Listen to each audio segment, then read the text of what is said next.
आज के इस कार्यक्रम में मंच पर उपस्थित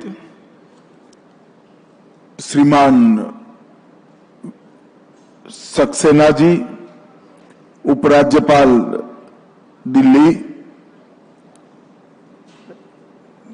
की लोकप्रिय मुख्यमंत्री बहन रेखा गुप्ता जी, मुख्य सचिव दिल्ली श्री राजीव वर्मा जी, उपाध्यक्ष डीडीए एन श्रवण कुमार जी, और आज ये तीसरे पतंग महोत्सव में उपस्थित सभी भाइयों बहनों को मेरा नमस्कार, राम राम।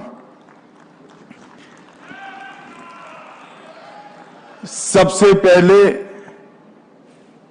मैं आज जब भगवान सूर्य नारायण मकर राशि में संक्रांति कर गए हैं, तब मकर संक्रांति, पोंगल, लोहड़ी, माघ बिहू और उत्तरायण के मौके पर देश भर के सभी लोगों को और विशेष कर किसान भाइयों बहनों को हृदय पूर्वक की शुभकामनाएं देता हूं। मित्रों, हम सब जानते हैं कि उत्तरायण का ये पर्व पूरे देश भर में अलग अलग नाम से मनाया जाता है, और ये पर्व खुशी का पर्व इसलिए है कि हमारा ऋतु चक्र, हमारा जीवन का अस्तित्व एक प्रकार से असीम ऊर्जा के स्रोत भगवान सूर्य नारायण पर निर्भर होता है। और राशि चक्र में सूर्य नारायण जब उत्तर की दिशा की ओर गति करते हैं, तब उनकी किरणों का सबसे ज्यादा फायदा भारत को और समग्र विश्व को मिलता है। इसलिए परंपरा से हमारे यहां भगवान सूर्य नारायण की उत्तर की गति को हमेशा से शुभ माना गया, और जिस दिन सूर्य मकर राशि में प्रवेश करते हैं उसी को मकर संक्रांति कहते हैं। और कालक्रम में कई सारे देश के अलग अलग हिस्सों में मकर संक्रांति, पोंगल, लोहड़ी, माघ बिहू, उत्तरायण, और उत्तर प्रदेश, मध्य प्रदेश, बिहार में खिचड़ी उत्सव के नाम से भी इसको जाना जाता है। मूलतः ये किसानों का उत्सव है, और यहां से किसान अपने नए साल की एक प्रकार से शुरुआत करते हैं। और कवि कालिदास ने भारत के लिए एक बहुत सुंदर शब्द प्रयोग किया था, उत्सव प्रिय जनाः। भारत के लोगों को उत्सव प्रिय होते हैं। हर ऋतु में, हर सीजन में हमने उत्सवों का आयोजन किया है, और उत्सव के माध्यम से पूरे समाज को एकत्रित कर हम आगे बढ़ने की सोच रखने वाले लोग हैं, और उत्तरायण उसी का एक हिस्सा है। एक प्रकार से ठंडी के मौसम से, सर्दी से निजाज पाकर हम बसंत की ओर भी प्रयाण करते हैं, वो भी उत्तरायण से ही शुरू होता है। और आज दिल्ली सरकार और डीडीए ने तीसरे पतंग महोत्सव का आयोजन किया है।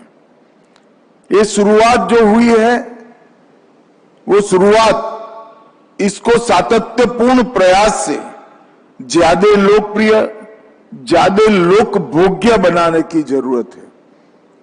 मित्रों, पतंग उत्सव इस समग्र देश की जनता को दिल्ली से जोड़ेगा, और आगे ये जाकर समग्र देश का उत्सव बन सकता है।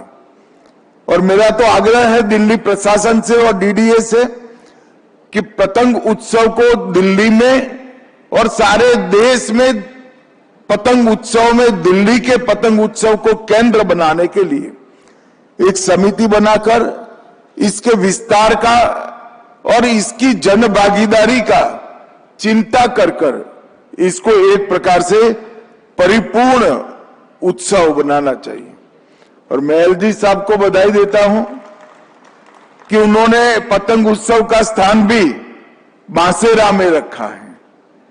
जब एलजी साहब ने एक बार मुझे यहां बुलाने के लिए कहा, तब मैं थोड़ी असमंजस में था कि इतने सारे बांस लगा देना तो बड़ा सरल है, क्या ये दिल्ली के मौसम में और इस प्रकार के वातावरण में बढ़ पाएंगे क्या?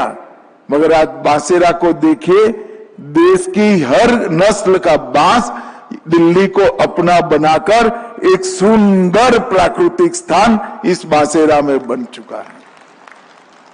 ये बांसेरा एक प्रकार से परिचायक है कि कोई अपने संकल्प को जमीन पर उतारने के लिए कृत निश्चयी हो तो कैसे परिणाम आ सकता है। और ये बांसेरा आज दिल्ली वासियों के लिए एक बहुत सुंदर स्थान बना है। बांसेरा के उपयोग को बढ़ाने के लिए और यहां पर जनता इस बहुत अच्छे प्राकृतिक स्थल पर आए, इसके लिए भी दिल्ली सरकार ने अच्छे से आयोजन करने की जरूरत है। यहां थीम पेविलियन है, पतंगों का इतिहास और पतंगों का युद्धकालीन उपयोग, उसका भी एक प्रकार से प्रदर्शन किया गया है। जब साइमन कमीशन देश में आया, तब साइमन कमीशन का देश में अनेक प्रकार से विरोध हुआ था।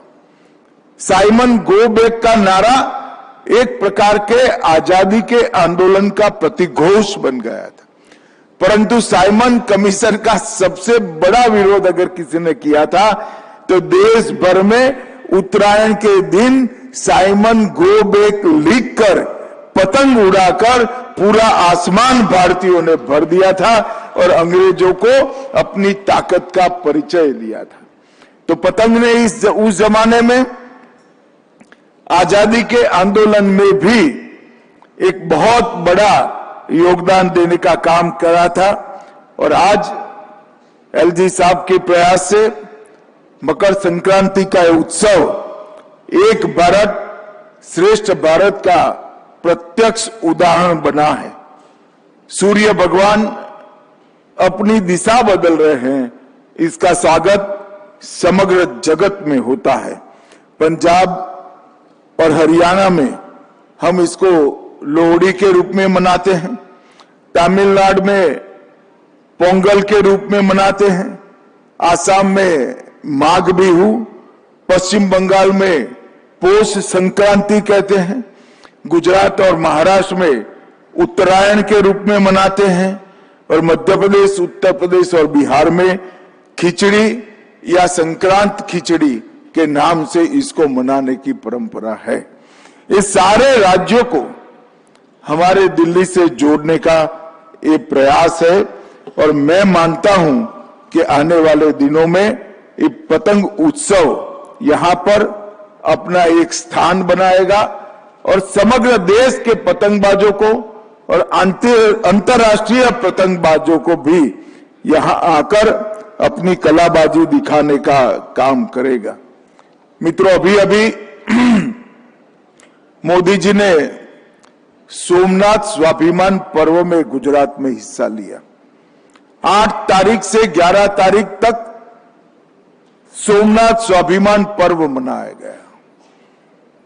मोदी जी ने सोमनाथ मंदिर पर पहले हमले के 1000 साल पूरे होने पर सोमनाथ स्वाभिमान पर्व बनाया है और अब भारत सरकार और कई सारे सरकारें साथ में मिलकर देश भर में सोमनाथ स्वाभिमान वर्ष मनाने का भी हमने ऐलान किया है। ये सोमनाथ का ज्योतिर्लिंग सबसे पहला ज्योतिर्लिंग है। सोम समुद्र के किनारे प्रभु शिव का ये स्थान दुनिया के इतने लोगों की नजर में आया कि एक बार नहीं, 2 बार नहीं, 3 बार नहीं, 16 बार इसको तोड़ने का उपक्रम किया गया। तोड़ने में वो सफल हुए, मगर जितनी बार तोड़ा गया फिर से बनाया गया। और आजादी के बाद देश के लौह पुरुष सरदार वल्लभ भाई पटेल, जामनगर के महाराजा जाम साहब, कन्हैयालाल माणेकलाल मुंशी और डॉक्टर राजेंद्र प्रसाद ने एक संकल्प लिया कि यहां फिर से भव्य और उत्तुंग श्री सोमनाथ का मंदिर बनेगा। और उस स्थान पर आज भव्य और उत्तुंग सोमनाथ का मंदिर आज भी वहां पर गगनचुंबी ध्वजा के साथ विद्यमान है। ये परिचायक है कि विध्वंस करने वालों से बनाने वालों की शक्ति बहुत बड़ी है। इसको तोड़ने वाले मोहम्मद गजनी, मोहम्मद बेगड़ा, अलाउद्दीन खिलजी कहीं पर आज दुनिया के नक्शे पर नहीं दिखाई पड़ते हैं। और सोमनाथ का मंदिर पूरी दुनिया के सामने सम्मान के साथ वही जगह पर खड़ा है। ये प्रतीक है सनातन धर्म की अजरता का, अमरता का, और भारतीय संस्कृति के मूल तत्व अमर है, इसका ये प्रतीक बना है। सोमनाथ स्वाभिमान पर्व और सोमनाथ स्वाभिमान वर्ष हम सब भारतीयों के लिए हमारी संस्कृति को अटल, अडिग और अमर बनाने का एक संकल्प का पुनस्मरण कराने का वर्ष है। मित्रों, आज उत्तरायण के पर्व पर एलजी साहब ने हम सभी को यहां आमंत्रित किया है। मैं आशा करता हूं कि अभी से ही, जब से ये पतंग उत्सव समाप्त हो तब से दिल्ली के सारे विधायक, सांसद, सरकार, डीडीए सभी मिलकर अगले पतंग उत्सव की तैयारी करें और अगला पतंग उत्सव ऐसा हो जिससे हमारे पतंग उत्सव का स्थान देश और दुनिया के पतंग उत्सव के अग्रिम स्थानों में सुनिश्चित हो जाए। मैं फिर से एक बार एलजी साहब का, दिल्ली सरकार का और डीडीए के इस प्रयास की भरसक प्रशंसा करता हूं और आशा करता हूं कि आने वाले दिनों में ये उत्सव, ये महोत्सव और ऊंचाइयों को प्राप्त करेगा। मेरी दिल्ली वासियों को उत्तरायण की अनेक अनेक शुभकामनाएं। वंदे मातरम।